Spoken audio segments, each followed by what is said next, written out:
Estamos con Milton Bongese, director de Vidensa, con quien vamos a hablar de una mejor gestión de los recursos hídricos, del agua y del desagüe.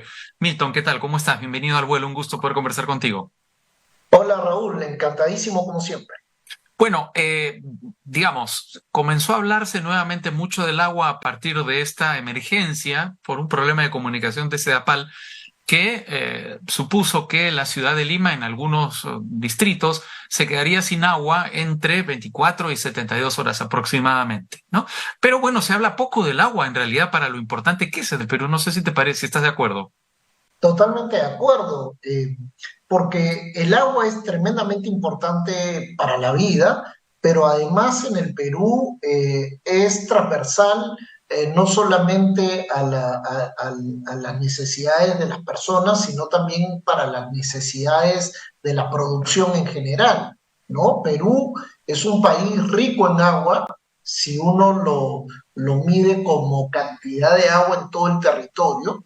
Somos uno de los 10 países que más agua tiene en su territorio, pero por otro lado, si vemos el país de otro lado, si vemos que 2/3 de la población se concentra en la costa y 80% de la producción también se concentra en la costa, y vemos que en la costa solamente tenemos el 1,5% del total del agua, entonces ahí tenemos otra figura, ¿no? Somos un Ujú. país deficitario, más bien porque la mayor cantidad del agua se va hacia la cuenca del Amazonas, y por ahí termina en el Atlántico.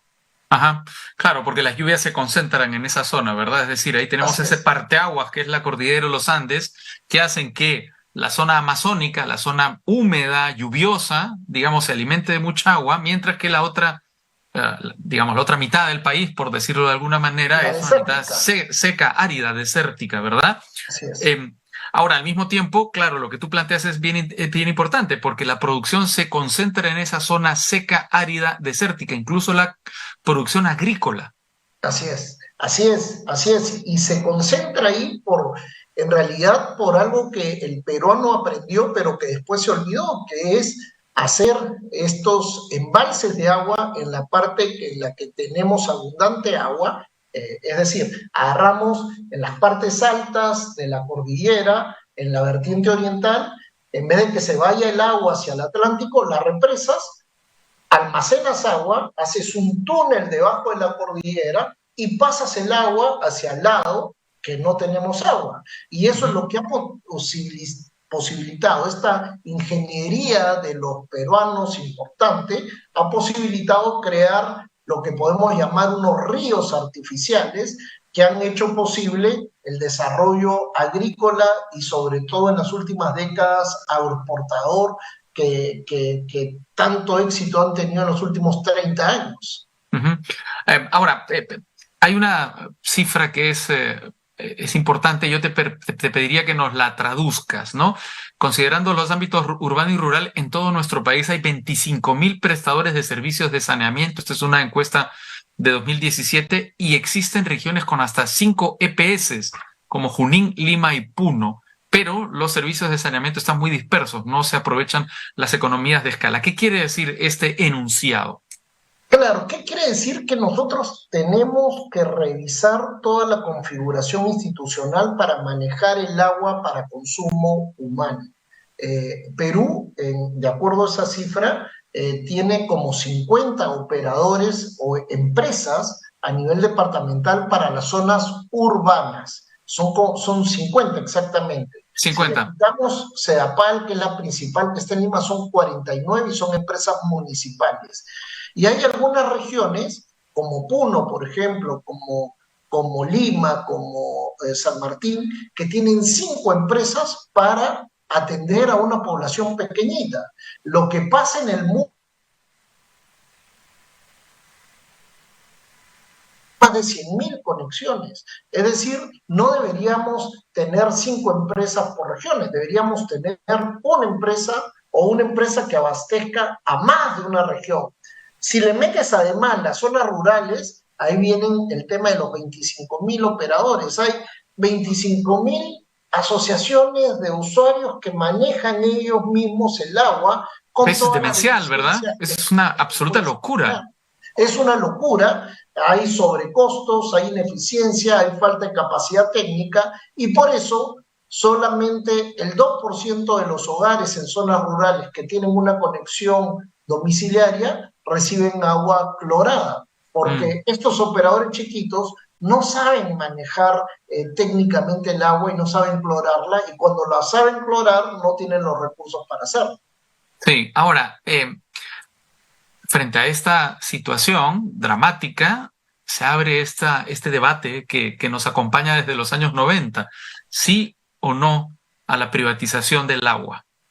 Es que yo creo que esa es a ver, estas empresas para mí en la práctica ya están privatizadas.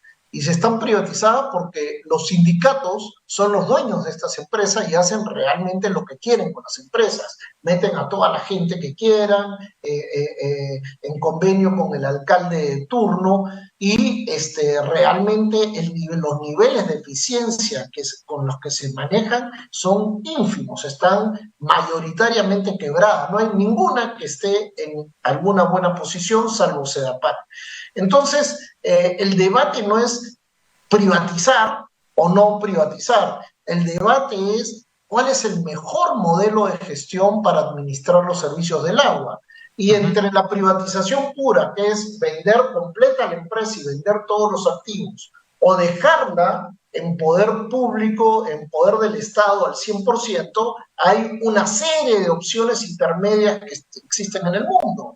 Hay modelos en los que la participación del sector privado te lleva a ser un administrador de la empresa y encargarse de la parte administrativa, comercial y operativa.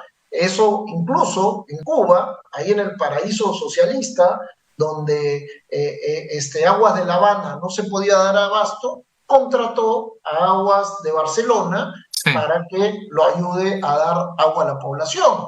Y hay otros modelos como el de la concesión, donde tú le entregas toda la empresa por un periodo dado a un operador privado y bajo la supervisión de la SUNAS y bajo la propiedad del municipio todavía, tú haces funcionar la empresa, pero de manera eficiente, sujeto a ciertos resultados.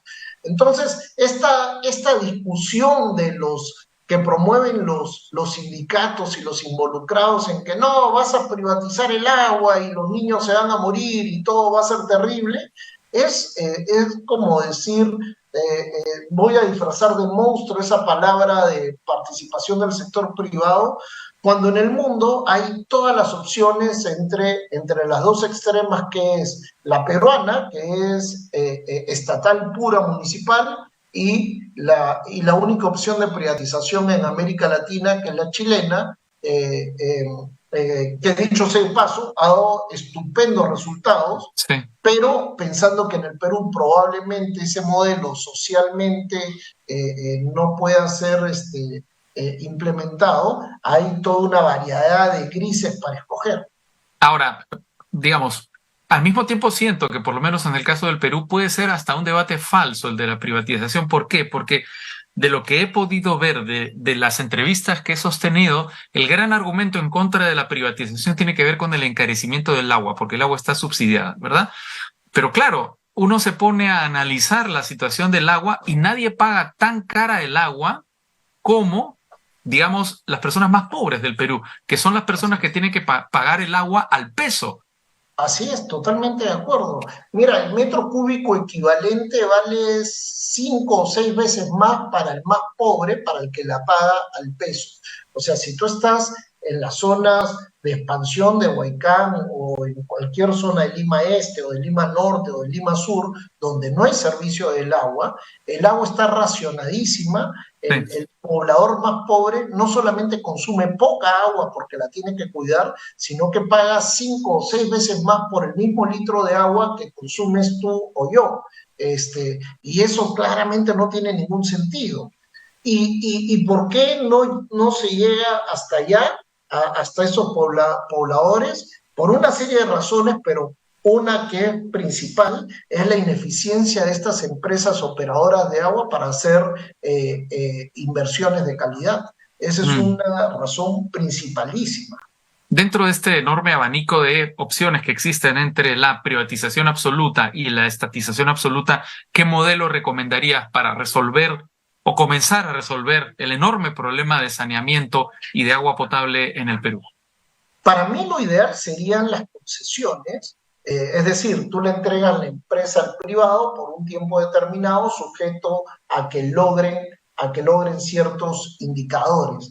Pero soy consciente también que hacer una concesión con los niveles de información que existen hoy día se puede hacer bastante difícil y por lo tanto yo recomendaría en el corto plazo empezar más bien con contratos de gestión tipo el que te mencioné de Aguas de La Habana con Aguas de Barcelona, y luego en unos 4 o 5 años, cuando ya la empresa esté estabilizada y se tenga la información concreta de cuánto se produce, cuánto se consume, cuánto se pierde, etcétera, recién pasar a migrar a un modelo de concesiones. Ujú. Muy bien, Milton Bongese, director de Evidenza, como siempre, un placer conversar contigo sobre todo de este tema, pues que si hay algo vital luego del aire, es el agua. Es el Un agua. fuerte abrazo, Un gran abrazo, muchas que estés gracias. muy bien.